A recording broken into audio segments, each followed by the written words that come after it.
Hey guys, it's Kendra. And this is Jessica, and you're listening to Lucid Lab. I feel really boring today. Me too. We had nothing to say. Like we've just been living life and doing very mundane things. Yeah, just a bunch of responsibilities. That's it. I'm doing a lot of pet sitting lately, and I was telling Jessica this morning, one of the houses I'm pet sitting at, she feeds the squirrels in her backyard, and I went, because I guess they expect her to come out at a certain time, and I went to put some little nuts up, and the squirrel was right there on the tree. Like I could almost touch his little nose. It's the most adorable thing. Probably the closest I've been to a squirrel. Should have booped him. I'm going to try. I'm watching the house for a couple more days. Now that I know, I'm going to try and see if I can pet him on the head. Let him crawl on you. I love little animals like that. They're so cute. Me too. I still have that huge family of bunnies in my backyard. And I thought that they were all growing up, but this morning I looked out and there was the ittiest, bittiest baby. So they keep going. But when I was walking down that path that leads to like my deck, they dug a huge hole under that. And I was like, they're going down there to make more bunnies. Oh no. There's a reason they say reproduce like bunnies or whatever. Right. That's crazy. So what happened is the little babies that were here when you first moved in have now become teenagers, and now they're having babies. Yep. It's just going to keep happening. I don't care. I think I mentioned it to the landlord. She was like, oh yeah, they ruin everything. I'm like, they're just animals. I don't care. That's how I feel. It's not that serious to me. No, I would rather see cute little animals running around than have, perfect grass. Me too. I don't even care about grass. I would love to rip all my grass out and set up. Have you seen the landscapes? There's a lot, especially in Boulder area, where it's made for pollinators. And you can get like a status from Wildlife Fund or something that says you're set up to like support wildlife. Oh. And it's all natural habitat and flowers and everything for all the bees. Nice. And I see so many yards like that. It would probably cost $10,000 to do that at my house, but I would love to. Well, I do work for a landscape company, so I could quote it up for you. Maybe.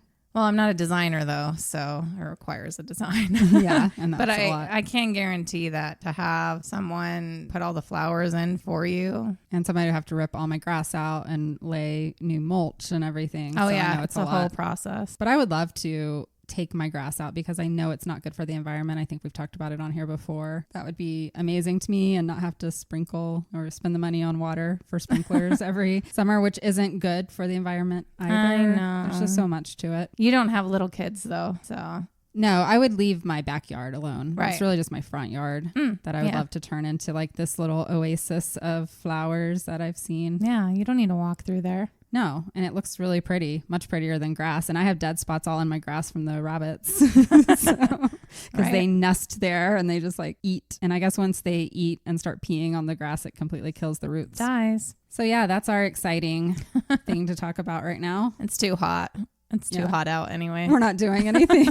We're staying inside, and still, Jessica's still setting up her house, and I am doing a lot of home do-it-yourself projects as well. I am ready for my house to just be done though, because before I know it, school's going to be here and it's going to feel like I didn't get a break at all. I feel like that every summer. It goes so fast, and I'm like, oh, I didn't do everything I wanted to do with the time I had off. Never. I always have dreamed of like just having a month off with zero responsibilities so I can just truly like your life, put it in order completely. I don't think we ever get that opportunity. No. I wish we did, because think about how creative and everything we could all be if we had just time to focus on what we want to. I would know what it would be like to be boring. Yeah. I wanted that. Like I want to just be able to read books. Oh my God. I still don't get to do that much. No.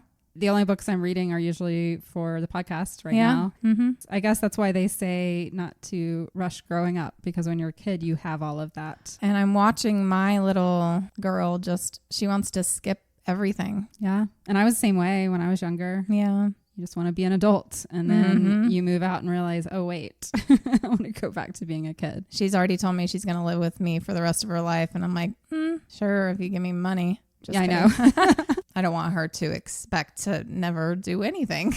No, they have to grow up. Like her plan. Yeah. I mean, I have an 18-year-old living in my house right now, but they have a job and are contributing in ways. Good. So I'm like, yeah, that's fine. Like you can live as long as you want. You're the one that eats that much. I don't. It's true. And I like having the roommate because I don't know that I'd want to be all by myself. Yeah. It is weird when I'm here by myself. It's too big now. Nice. Yeah, that's my problem is I have a bigger house. So I'm like, if my youngest child moves out which I'm sure eventually will happen, I'll probably want to downsize. Yeah. Mm-hmm. Anyways, what are we talking about today? Well, it's not true crime. Yes, you made that a point now to stay away from it for a little bit. I don't know.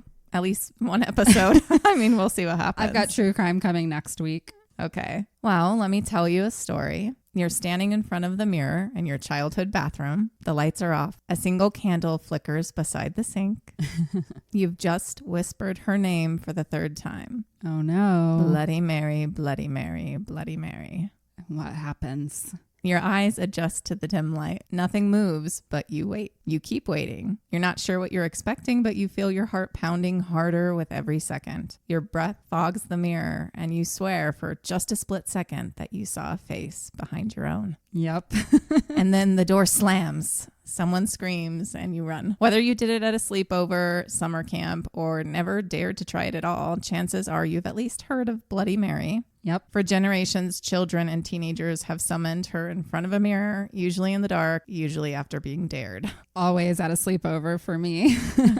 But where did this ritual come from, and who or what is Bloody Mary? So that's what we're going to talk about today. Something fun. Sounds really fun. I've never thought much about it. Me either. But I remember doing it many, many times. Me and too. I don't know if I ever made it to the third Bloody Mary. I feel like I did one time and I thought I saw something, but we spun around if I remember right. So I think it's just like your eyes. I think there's playing different tricks. versions to how you play it. The truth is, no one knows how this came to be. Bloody Mary is one of those legends that lives everywhere and belongs to no one. Okay. She is passed down like a secret, kind of. She's whispered between kids on playgrounds. Sometimes instead of a candle, it's told with a flashlight under your chin. Yes. And always framed with one chilling promise that if you call her name into the mirror 3 times, she will come for you. I wonder if kids this age still do it. Do you know if your I should daughter have does? asked her. I don't know. Like, I wonder if this is something that has gone away now that the internet's out there. I'll have to ask her. The ritual is deceptively simple. You turn off the lights, you stand in front of the mirror. Sometimes you light a candle. Sometimes it's the flashlight. Sometimes you spin around. Sometimes you chant 3 times. Sometimes it's 13 times. Oh, I've always okay. heard 3, but Yeah. others do 13. Some people do it a little bit differently. It's not Bloody Mary. They'll say phrases like, I believe in Mary Worth. Oh, okay. Or I stole your baby. Like, there's different versions to this same story. Okay. And in every version, you're supposed to wait for a ghostly woman to appear in the mirror. The details change depending on who's telling the story, but the core idea is the same: a mirror, a name, and a dare. So where did the mirror ritual begin? Yeah. The roots of Bloody Mary can be traced back to mirror divination rituals from the 18th and 19th centuries. Okay. In Victorian times, young women performed something called catoptromancy. It's a type of fortune telling using mirrors. The idea was that if a woman walked backward up a staircase in a dark house while holding a candle and looking into a mirror, she would see the face of her future husband. Interesting. I've never heard of this. Or the face of death, Ooh. like the Grim Reaper or a skeleton, if she was destined to die before she married. That's very macabre. Mirrors have long been seen as magical or dangerous. Folklore across the world contains stories of mirrors as portals, of spirits getting trapped inside them, which reminds me of Constantine, because I just watched that, because I heard there's another one coming. Oh, really? Yeah. With Keanu in it? Mm-hmm. I remember seeing that in the theater years and years ago. That's a classic. I like that Yeah. one. There's also stories of mirrors behaving like they shouldn't. In some cultures, mirrors are covered after someone dies to prevent the soul from becoming trapped. I remember hearing that. In others, mirrors are believed to show your true self, including your sins, your secrets, and even your soul. No, thank you. You don't want to meet your soul? I don't want to see my sins and dark secrets. Over time, as these ideas traveled and transformed, the ritual lost its romantic angle and turned into a test of courage. Okay. Instead of hoping to glimpse your future husband, kids started daring each other to call forth a ghost. And that ghost, Bloody Mary, became a symbol of both fear and fascination. So who is she? Is Bloody Mary a specific historical person, or is she just a made-up story to scare children? As with many urban legends, the answer is complicated, and it depends on who you ask. The question of who Bloody Mary really is doesn't have a simple answer. That's part of what makes her so powerful and so terrifying. She kind of reminds me of La Llorona. I'm not familiar with La Llorona. Oh, I've never met anybody who hasn't. But I'm from New Mexico, so she is a Mexican spirit. So similar to Bloody Mary, Yeah. like you call her? But, well, or? she takes children. She drowned her own children, and so now she's always looking for them. Oh, and so is she like in the lakes or in pools or? She'll come anywhere. There's movies and stuff. Huh. Okay. I'll have to look into that. Anyway, she doesn't have just one backstory. She has many. Over the years, people have tried to connect her to various historical women, each of them tragic, violent, or mysterious in their own way. All deserve their own episode, but for the purpose of this story, I'll just give a little bit of background and why they are tied to Bloody Mary. And Mary is a very common name, so you could connect it to many different historical figures. Yeah, they just have to have had something fucked up enough to become a ghost that haunts children for the rest of time. Right. The only Bloody Mary I know is the Queen, because everyone referred to her directly as Bloody Mary. Yes, the most common theory ties her to Queen Mary I of England, and her rule was marked by religious conflict, personal tragedy, and political unrest. She was the daughter of Henry VIII. Yes. And Catherine of Aragon. She was born into privilege in 1516, but thrown into turmoil when her father divorced her mother, married Anne Boleyn, and broke with the Catholic Church. I can't say we all know this story because I didn't until I watched The Tudors. I know, The Tudors is so good. And then I also saw the Broadway production 6. Oh, I haven't seen that. Which I highly recommend to anyone. It's about the 6 wives of Henry VIII. Oh, okay. But it's done in like a modern way.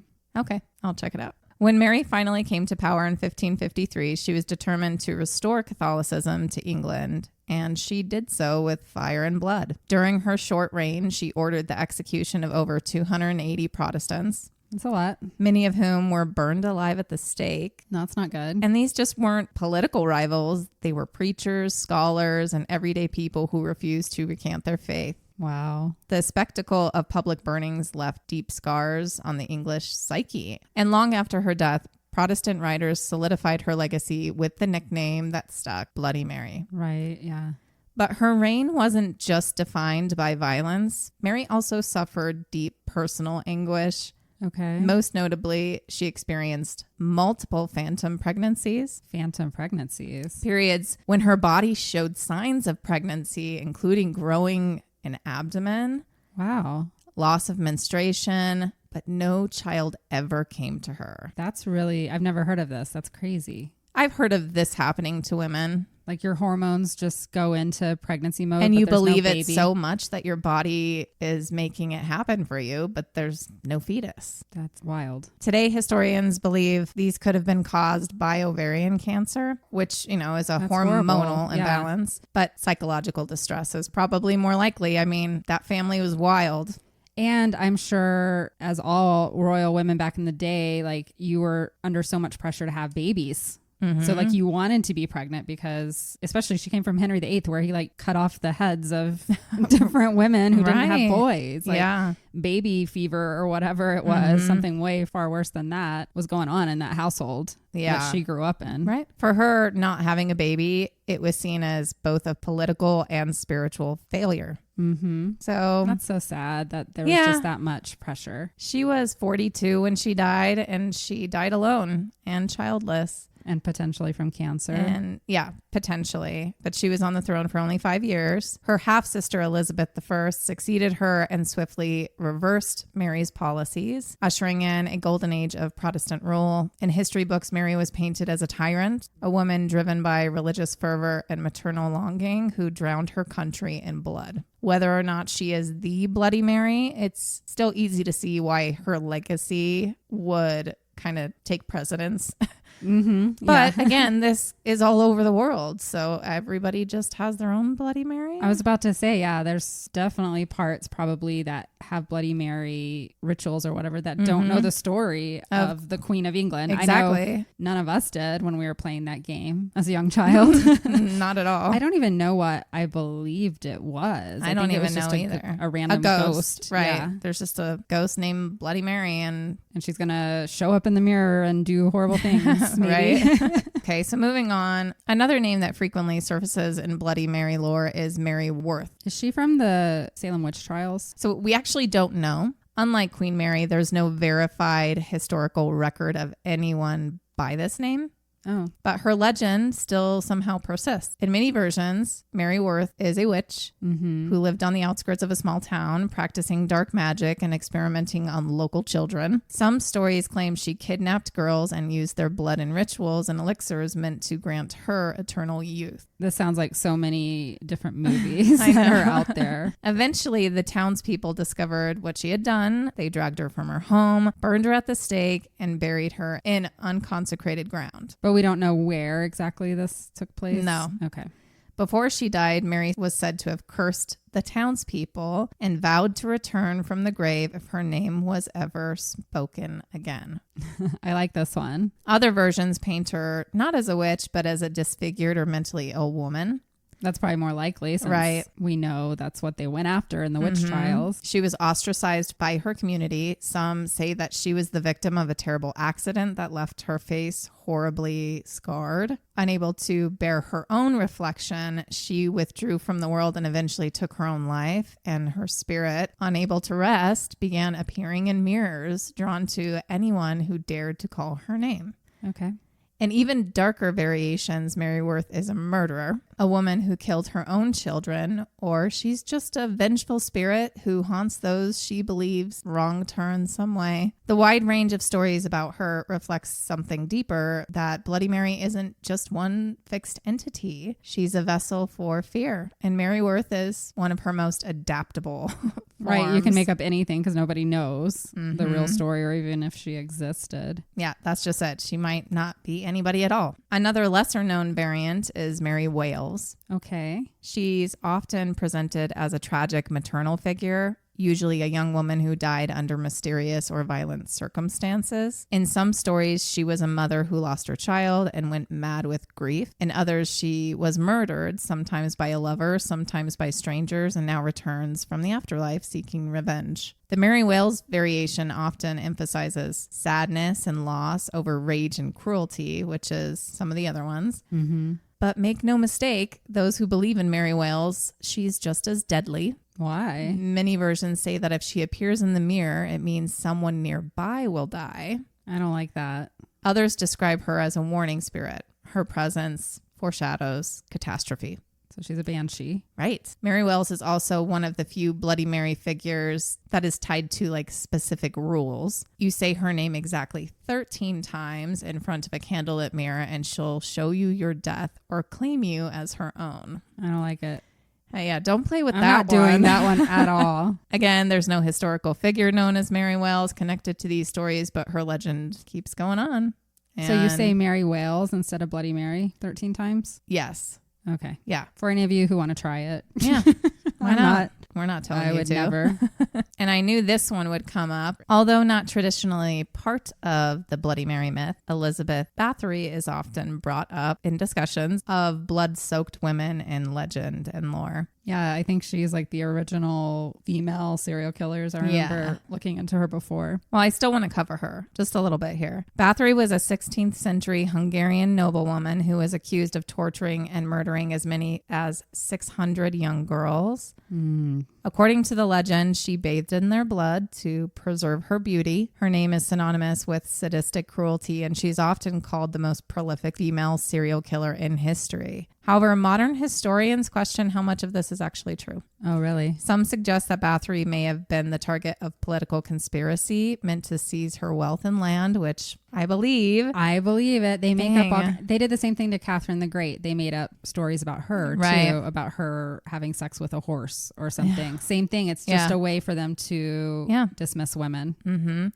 While there's no doubt that she was eventually imprisoned and died in solitary confinement, the more sensational details like bathing in blood may have just been added later to create her villainous legend. Maybe she did kill one person and like tried to bathe in their blood. We don't know, but I do have a hard time believing it was 600 young girls. That's a lot of girls. That's a lot. It's interesting that the legend is she bathes in their blood and her last name is Bathory. I know. Like that kind of, to me, it's like, true. are y'all just making this stuff up?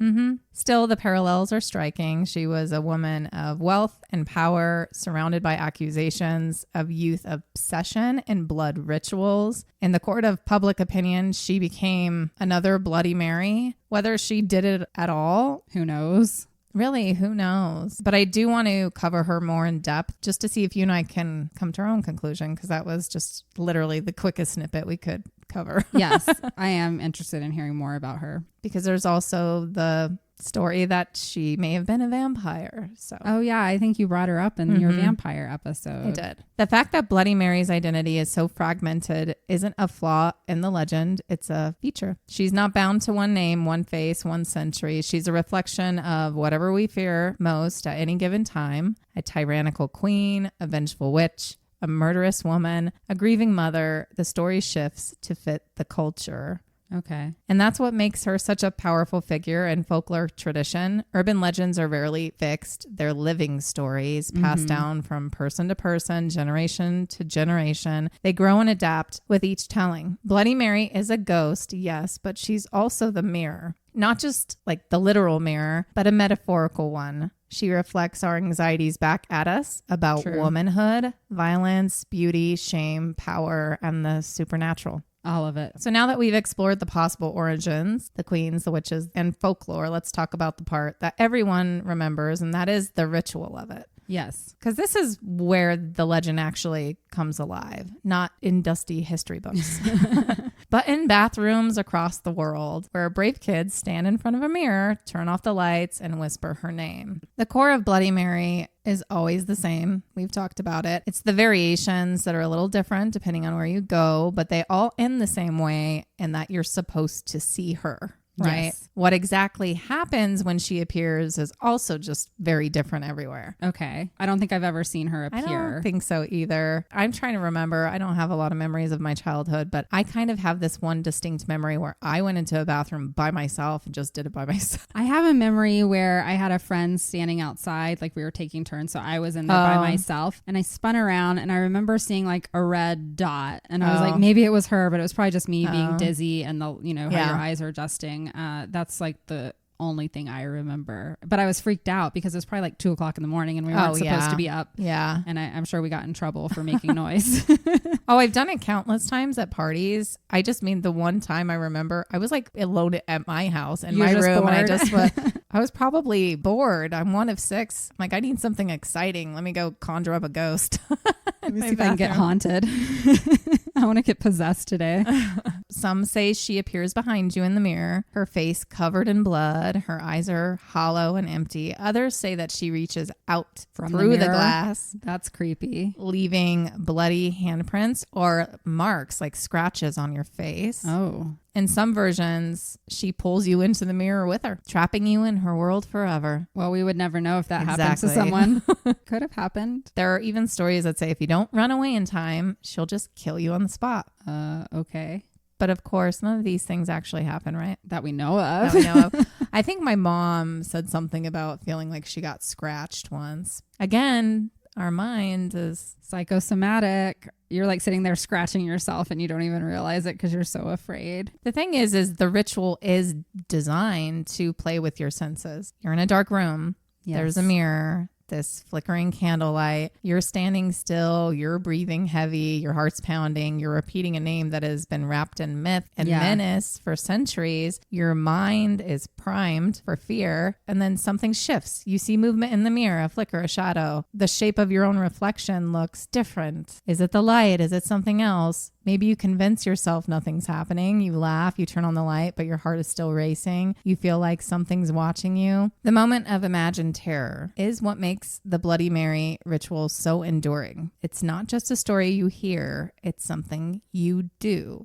You become part of the legend just by participating. What's especially interesting is how consistent this ritual is even across the different parts of the world. Kids in the United States, Canada, the UK, even parts of Asia have grown up performing some version of it. The details change slightly, but the core remains the same. I think here in America, we can take it back to the 1970s, so not that long That's ago. when it started? Yeah. So that was only a decade before we were around doing it. At least that's what years. we can find historically. Bloody Mary is the kind of legend that folklorists call ostension. It's when a legend or story inspires real life actions where people act out the legend instead of just telling it. Okay. Bloody Mary is one of the clearest examples of this in modern culture. She exists not because anyone saw her, right, but because people keep summoning her. Some psychologists suggest that the ritual also acts as a coming of age dare, especially for girls. It's something you do during the slumber parties and sleepovers, often right around puberty. It was for me, probably around 12 or 13. Yeah.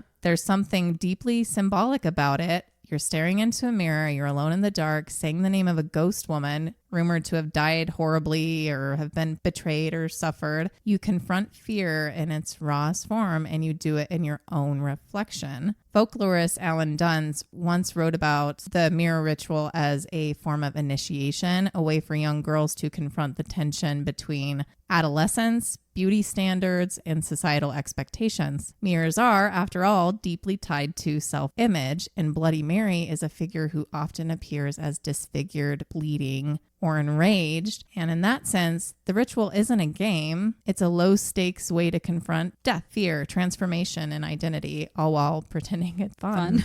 Interesting. But fun doesn't mean safe. Many people reported feeling real fear during the ritual. Some claim to have seen disturbing things, not just a ghost, but different versions of themselves. Oh. One that smiled when they didn't, one whose eyes don't blink, one whose expression shifted just a second too late. So they like split themselves off into variants. That's weird. Of course, skeptics will say it's just tricks of light, combination of expectation, low lighting, optical illusions, or your brain filling in the blanks. I think that's a lot of it. Mirrors and dim lighting can create after images or distort reflections. Staring too long can cause a mild dissociative effect. Some people describe it as seeing their face melt or morph. And this is a known psychological phenomenon. But when you're 10 years old and you're standing alone in a dark bathroom, it doesn't feel scientific. It just feels real. And I know because my daughter is 10 and boy, that girl with the scary stuff. Oh, yeah. It just is so real to her. It is at that age. I was afraid of the dark growing up, probably until I was 11 or 12. I still kind of am, I think. I always have a little bit of a dim light coming from somewhere. Yeah, I have a alarm clock that casts a little light. Mm-hmm. And my kid's been out of town, so I've been staying in my big old house by myself. Yeah. And I don't sleep as well. Yeah. There's always something in the back of my brain. And as a child, I had to sleep with a lamp on all the time. If I woke up, I could not be in, complete darkness. And even now, I'm not going to go walk out in a dark field. I don't want to be in a dark cave. Dark cave would be like my worst nightmare because I'm claustrophobic too. Oh, and the cave spiders. I just saw how big those are the other day and I was like, okay, I'm never cave exploring. Or even like going down into my basement at night is freaky. So yeah, your mind can play tricks on you for sure. And when you're younger, you're even more susceptible to it. Oh, absolutely. Because you have no life experience and you believe a lot of the things, especially if you watched, horror movies, you believe those to be more true than maybe you do at our age. My daughter woke me up in the middle of the night the other night, scared out of her mind from a nightmare, scared out of her mind. And I was so tired. It was the morning is around 3 o'clock. And she kept getting mad at me because I was falling back asleep. Yeah. And she's like, you have to stay up with me. You have to stay up with me. And I'm like, I can't. I'm so tired. So I didn't ask her what it was about because I didn't want her thinking about it. Eventually, I turned on some music and she fell asleep like an hour later. But I asked her the next day and it was very elaborate, but it essentially came out to be like this human / demonic thing that was like really big, that had long hair. The way she described it anyway, it acted like those monsters from The Quiet Place. Okay. And like we were trying to get away and we saw them like rip people apart and like it was this whole thing. And I was like, but that's not real. Like it sucks to be scared of things that you think of your imagination that is not realistic, but it kept her up. Anyway, kids' minds, their imagination. Monsters under the bed, monsters in the closet. They are very real when you are that age. This persists. I remember after playing Bloody Mary being freaked out and not being able to sleep because we then go and lay down in the bed and there's, like 5 girls and we start hearing sounds and we're like, she's in the house. We summoned her. Well, she's not just whispered between kids. She's a cultural icon now. Mm-hmm. She's made her way into movies, television, books, music, games, internet, like folklore stuff. Every time she shows up, she's always a little bit different. But let's talk about just a few of them. I'll start with the horror movies. Bloody Mary has been the star and inspiration for many, many horror films. I think of Candyman. Exactly. The number immediately. One. That's what I think of. Especially like in the early 2000s is when we saw a lot of it. In 2005, Urban Legends. Yes, that's a good one. Bloody too. Mary. I never saw that one. I only saw the first one. I did like those ones. Yeah, I really liked the first one. That's like classic horror slasher films from our time. But that movie that you haven't seen, it focuses on like 3 high school girls who summon her during a sleepover. Okay. And they unleash her. And she wreaks havoc, I'm guessing. Just going back to Candyman, I don't even know why it's called Candyman because it really is the Bloody Mary. Yes, it's the same thing in the mirror 3 times. Instead, it's a dude who likes bees. Yes, and haunts. Is it Cabrini Green? I'm pretty sure it was. Yeah, we've talked Chicago about it somewhere. recently. That's why it's funny to me. Yeah. It's like one of my staple movies to stick on while I'm working. I don't know why. I watched that movie whenever it first came out. I think I was in high school and I would not have gone in and said the name Candyman in the mirror after watching that movie. I was completely freaked out by it. Candyman. But you can say that one. It doesn't even have to be in a mirror, I thought, though. Is it always in a mirror? Yeah. I thought it was always in a mirror because the one summoned him in the girl's bathroom is the scene I'm picturing where he comes out with the bees from the stall. Right. I feel like it was in the mirror, but I haven't watched it in a while. I know that there was also a focus on it in that show Supernatural at one point. South Park was covered with Bloody Mary. I'm sure in a very ironic kind of way. I think the boys were summoning her to try and understand menstruation or something like that. Beyond film and TV, Bloody Mary appears in books, short stories, often as a background figure or metaphor. In many cases, she is used as a test of bravery if a character tries the ritual. They're either brave, reckless, or both. She's also in a lot of video games, so she's definitely still out there. There are entire YouTube channels that are dedicated to Bloody Mary experiences. That's interesting. Some are clearly staged for entertainment, but some are ambiguous. I would love to hear some of those stories. I would just say that that's not Bloody Mary. That's just another Mary. You summoned something, just another spirit. Some Mary. Yeah, exactly. Or something pretending to be a Mary. Right. Exactly. And TikTok has carried the tradition forward. Okay. As of now, there are countless clips if you go look up like hashtag Bloody Mary challenge. So even though for us it's like, oh, a ritual of the past, I do think it's still a thing. It's just, I need to ask my kid. I actually texted my kids while we were recording and I heard back from one of them that said, yeah, I remember playing it as a kid, but I don't know how relevant it is for the younger generation. So my kids are a different generation than yours. So it'd be interesting to know if your child is right around the age that would be trying it. So. And I already do know at school, she does things where they turn off the lights in the bathrooms and do spooky stuff. So maybe if she hasn't heard of it, then that'd be crazy, actually. I bet they still do it. Yeah. And I think that's why Bloody Mary is so neat in a way. Her story reached a level of saturation where she actually isn't a legend anymore. She's this shared idea, worldwide. Right. She's a communal fear. She's timeless. Exactly. It's us. It's our children that keep the story going. Yeah, I wonder where they learn it.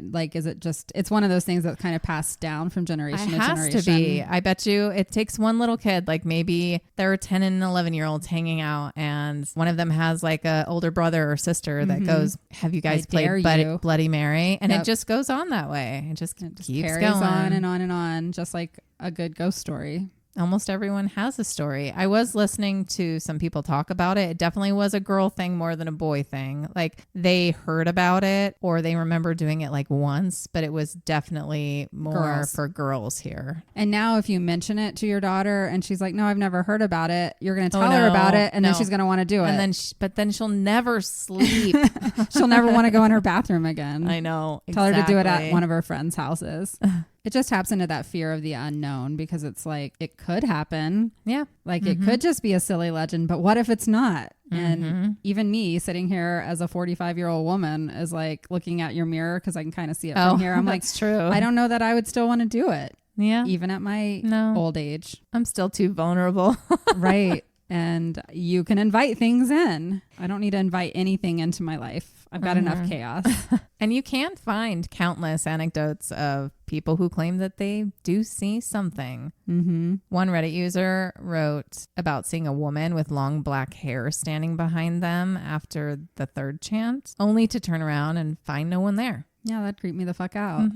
Another said that the mirror cracked slightly. No. Which would make me feel like something was trying to come out. Oh my God. I would have to move. And then, you know, I did find other ones where their reflection is like the whole blinking out of sync or the changing expressions. One of the most common ones that I have come upon is just the feeling of being watched. Even after like they turned the lights back on, they had the sensation that something was left behind, like as they walked away. No, you attracted it. Like all the ghosts are just sitting over in their little ghostly realm waiting for somebody. Right. And they're like, it's my chance. They're all behind the mirrors. They all have a number. They're like, oh, tonight's my time. If somebody plays Bloody Mary, I get to come out into the world. You know, we believe in stuff like that. Yes. But in reality, because you're the one choosing to play the game, unless you're just super sensitive, maybe you can be felt from the other side or whatever. That's not going to be the case for everybody. Your brain is just on high alert. You're anxious, you're focused. And I think it just triggers your fight or flight. Exactly. And with that, you're more likely to see things in your peripheral vision or just misinterpret visual information. Yes. This is all completely normal. Your brain is simply trying to keep you safe by scanning for threats. And then now you add in a mirror, this low lighting, you will probably experience, if you're staring at it long enough, right, experience the psychological phenomenon, which is called strange face illusion. Dr. Giovanni Caputo in 2010, he released a study where he researched people who stared into a mirror in dim lighting for extended periods of time will begin to see their face warping. Some saw animals, some saw strangers, others reported demonic, monstrous versions of themselves. Yeah, when I stare in a mirror really long, I just see lots of fine lines and big pores. I stare in it a really long time to be like, all right, Jessica, are you beautiful yet? Come on. I'm like, what can I pick myself apart about today? It's just our brain filling in gaps with whatever is emotionally charged in that moment. I guarantee you, if I stare at a wall long enough, it'll start moving. And I tell myself that something's in that wall, that I'll create it. You can. It's the same thing that happens when people take psychedelics. Yeah. If you ever do mushrooms or LSD and you're like, oh my gosh, everything's moving. It's just that you're at like this hyper aware state in your brain. And yes, when you look at something, it seems to be alive in a different way. And it is just your mind. Or what we are is we're actually seeing it in its tapping real state. into that the energy dimension of what everything is, because nothing is that solid state. Everything is energy. So maybe we are really just slowing down enough to get at that same level to be able to maybe see it just a little bit. I think going back to kids though, I don't think of it in that way. Like more, if I was like more as an adult, like staring like that, a kid's not going to do that because it's more of a group activity for them. Almost always. An initiation rite. You know, it's a way of bonding. Who's actually brave enough to do it? Who's going to scream first? And they're going to hold it over your head for the rest of your life. For sure. Folklorists have pointed out that the ritual echoes, again, the theme of puberty. Blood, mirrors, transformation. And that's why it was more for girls, I think, because it is this shadow of womanhood. I don't remember it being tied in that way. I don't either. Or have I thought of it in that way? It was just around that time. Right. If they had had like a legend where it was, you know, you see the face in the mirror and then the next day you start your period or something, it would make sense. But I don't remember any of that kind of stuff. So folklorists want to tie it to that, but none of us think of it like that. A 10-year-old child, 10 to 13-year-old is not thinking of it that way at all. But I see where they're trying to go. Oh, for sure. But I get it because blood is one of the most ancient and universal symbols in mythology. And part of every ritual. Yeah, or it represents life or death. It is power, vulnerability, sacrifice, violence, and creation all in one. And in the context of Bloody Mary, blood is everywhere, even when it's not physically present. It's in the name, it's in the fear, it's in the possibility that this ghost, if summoned, might draw blood from you. I would say even though the kids aren't thinking of it as connected to period, it is blood, and blood is power, and blood is inherently woman. I don't know why, you know, you just connect the two. And in a society that often pushes women down or punishes them for being angry or violent or powerful, Bloody Mary kind of flips the script. Because she is anger, she is violence, she is power, it is blood, and it's so little girls wanting to have all that. Honestly. So what you're telling me is Bloody Mary is a feminist icon. She is. She is. Maybe it's only the boys that she actually scratches if they try. That would be an interesting twist. I know. She's like, no, I'm not helping you. You're powerful enough because of the patriarchy. I am only helping these young girls come into their power through blood. I remember like pricking my finger and like doing stuff with friends as rituals. Oh, like the blood. Yeah. I've heard it called blood brothers, but blood sisters and such. Anything we could do to be weird was just the goal. So why do we still do it? Because something about Bloody Mary just sticks with us. She isn't just a ghost story. She's a ritual. She's a moment. She's a shared experience that gets passed down from one generation to the next. And she's a dare we can't resist. True. It's too fun. She lives at this intersection of fear and curiosity where most of our enduring legends reside as well. And also because you have to call her.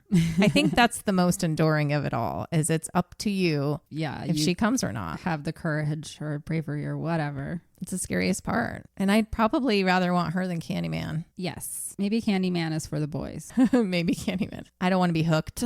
No, I don't want to be covered in bees. Either way, I think Bloody Mary could be real for many. It's just not her. It's no one specific.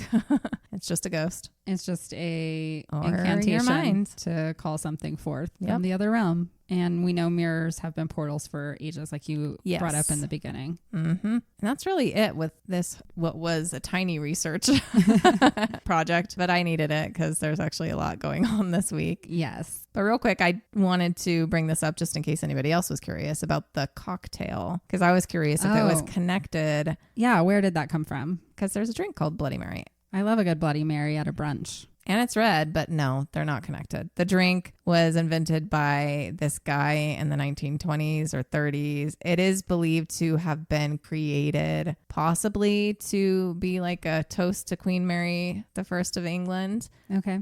But some people also have heard that it is named after this guy's ex-girlfriend, this bartender. Either way, the drink has nothing to do with the mirror ritual, but that would be a cool one to start. Let's go make some Bloody Marys. Okay. Light a candle, and then you and I drink a bunch of Bloody Marys and then summon her. Okay. Same name, but very different hauntings. Depending on how many we've had is what we see in the mirror. That's it. So I don't know. I think it would be fun as adults to try it again. I know. I'm kind of curious I continue to look at the mirror, but I'm not going to do it today. Go in there right now, Kendra. No, not doing it today. I have lots of candles. I need a Bloody Mary cocktail to give me a little courage. I have enough courage looking in the mirror when I wake up in the morning as a 45-year-old woman. I know. Especially after drinking. Oh, yeah. Your face is nice and I walk plump. in and I might think it's somebody else. I might think it's a Some haggard days, spirit. I do walk in there and I'm like, what happened to you? Like, you looked really cute last night. What the fuck? So yeah, looking at your reflection in your midlife is a little different than when you're 10. Well, I think this was a fun episode. It is on the shorter side, but don't come after us for that. We need that sometimes. we wanted to do something a little more fun. I think this is why we end up in true crime a lot of times as well, is because we want to do longer episodes and there's just a lot more meat on the bone for true crime versus some of the legends and the hauntings. We feel like we have to like come up with more, sometimes more fluff. Yes. And like I could have gone into personal stories or anything like that, but the fact that we can't tie it to one specific thing, that person's experience was probably something entirely different, a spirit from their house or, you know, something like that. So I wouldn't be talking specifically about Bloody Mary. No, it would be fun to look on TikTok. I might do that when I have some free time and just see some different stories and ideas. I mean, the fact that saying her name is what created that experience for you is something to look into. It's just... And now here's what happened is that a lot of ghosts were once people on the earth that played Bloody Mary. And so they now know that that's a way to come over into this realm because they know that it's going to continue. Yeah. If it started in the 1970s, some of those people have passed on. Or you're like, ooh, whenever someone says Bloody Mary or Mary Worth or Mary Wales or whatever, they're like coming over. This person is at least playing with creating a portal for us. So let's go hang out. I just thought of something while we were sitting here. The number one movie that really plays on this is Beetlejuice. That's true. You say his name 3 times and he comes from the other side. Beetlejuice, Beetlejuice, Beetlejuice. But you don't have to say it in a mirror. No, it's not in a mirror, but I guarantee whoever wrote that movie pulled from this legend. Right.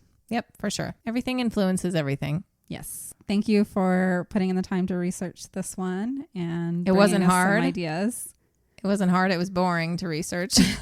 That is, some of the historical ones can be. It was one of those weeks where I'm like, Kendra, I don't know what I can pull off right now. And that's how we landed here. Yes. We were brainstorming. Don't be mad. Ideas. It was either this or no episode. And I decided to at least do something. Yeah, and we don't want to do that since we just put you through that for 6 weeks. We were just gone. And we thought we would be so much more recovered by now, but life be crazy. No, and life's about to get really crazy for me for a personal reason. So that's just life. But we'll be here. But we're here as much as we can be. We're here. Thank you all for listening. Yes, thank you. We appreciate you. And if you want to send us any suggestions, listener stories, comments, you can find us at lucidlabpodcast@gmail.com. Yes. Please subscribe wherever you see our podcasts. And please leave us a nice note and 5 stars, 5 hearts, whatever there are available. And comments are great too. We'd love to see those if they're nice. If you have mean comments, send those to our email. We appreciate constructive criticism. Yeah. But please don't put it on the big platforms. It hurts us. It hurts our feelings too. And I think it's just not nice to want to hurt someone's life that drastically because it does if you don't know us. Right. That sucks. We wouldn't do it to you. No. Unless you're sitting there saying some really, really nasty things. And it just because you don't agree with maybe our opinion on a certain case doesn't mean you should rate us low. Yeah. Let's have that discourse in a different way. Especially if you're not doing this. Don't judge us too harshly. And on that note, have a great week. And in the meantime, stay lucid. Go play Bloody Mary. Yeah. I dare you. Have an adult slumber party. Make Bloody Marys. And I want you all to go into your bathroom in your PJs and call on them. And then if she doesn't work, say Candyman. If she doesn't work, say Mary Wells. If she doesn't work, say Mary Worth. And if that doesn't work, then we give up. Beetlejuice. We'll see you next week. Goodbye. Bye.